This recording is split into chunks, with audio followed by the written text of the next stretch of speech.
The Nightingale and the Rose. "She said, 'I will dance with you if you bring me a red rose,'" cried the young student. "But there are no red roses in my garden. I have studied everything that wise men have written, but my life is unhappy because I have no red rose." His eyes filled with tears. A little nightingale heard him from her old tree. "Here at last is a true lover," said the nightingale. "I have sung about true love night after night, but I have never seen a true lover." "There will be a dance at the palace tomorrow," said the student. "The prince will be there, and my love will be there too. If I bring her a red rose, she will dance with me. If I bring her a red rose, I will hold her in my arms. But there are no red roses in my garden, so I will sit alone. She will not need me, and my heart will break." "Yes, he is a true lover, like the lovers in my songs," said the nightingale. "Love is happiness to me, but it is pain to him. Love is a wonderful thing. Gold and jewels can never buy it." The student cried, "The musicians will play and my love will dance to the music. Rich men in their fine clothes will crowd round her, but she will not dance with me because I cannot give her a red rose." He lay down on the grass, put his face in his hands and cried. "Why is he crying?" asked the little animals in the garden. "Why is he crying?" asked the flowers. "He is crying for a red rose," said the nightingale. "For a red rose?" they cried, and they laughed. But the nightingale understood. She opened her brown wings and flew up into the air. She passed across the garden like a shadow. There was a beautiful rose tree standing in the centre of another garden. When she saw it, she flew down to it. "Give me a red rose," she cried, "and I will sing you my sweetest song." "I am sorry," said the rose tree. "My roses are white as snow. Go to my brother on the other side of the garden. Perhaps he will give you what you want." So the nightingale flew to the other rose tree. "Give me a red rose," she cried, "and I will sing you my sweetest song." "I am sorry," answered the rose tree. "My roses are yellow, golden yellow. But go to my brother who grows below the student's window. Perhaps he will give you what you want." So the nightingale flew to the rose tree which was growing below the student's window. "Give me a red rose," she cried, "and I will sing you my sweetest song."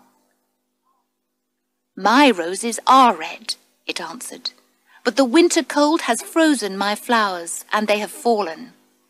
I will have no roses this year." "I only want one red rose," cried the nightingale.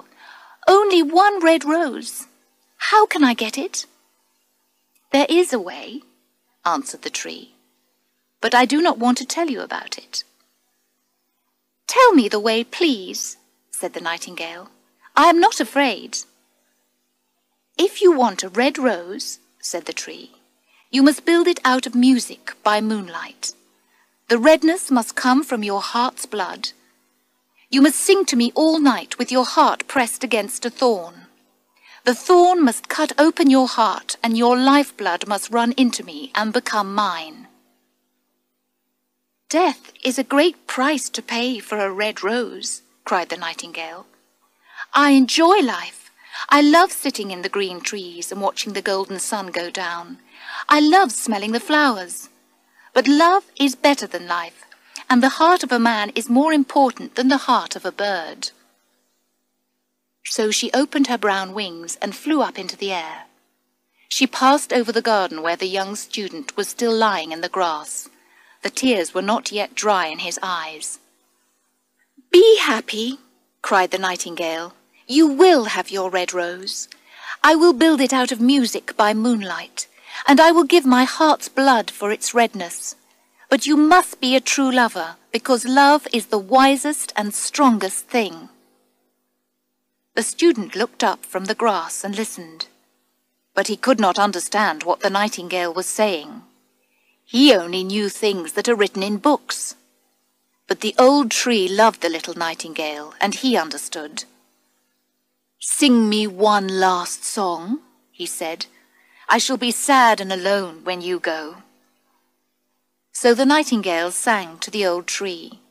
Her voice was like drops of water falling from a silver cup. When she finished her song, the student took out a notebook. "Her voice is beautiful, but her song does not mean anything. It is not really useful because she has no true feelings. She thinks only of her music, not about other people." He went into his room, lay down on his bed, and thought about his love. After a time, he fell asleep. When the moon shone in the sky, the nightingale flew to the rose tree. She pressed herself against a thorn. She sang all night, and the cold moon listened.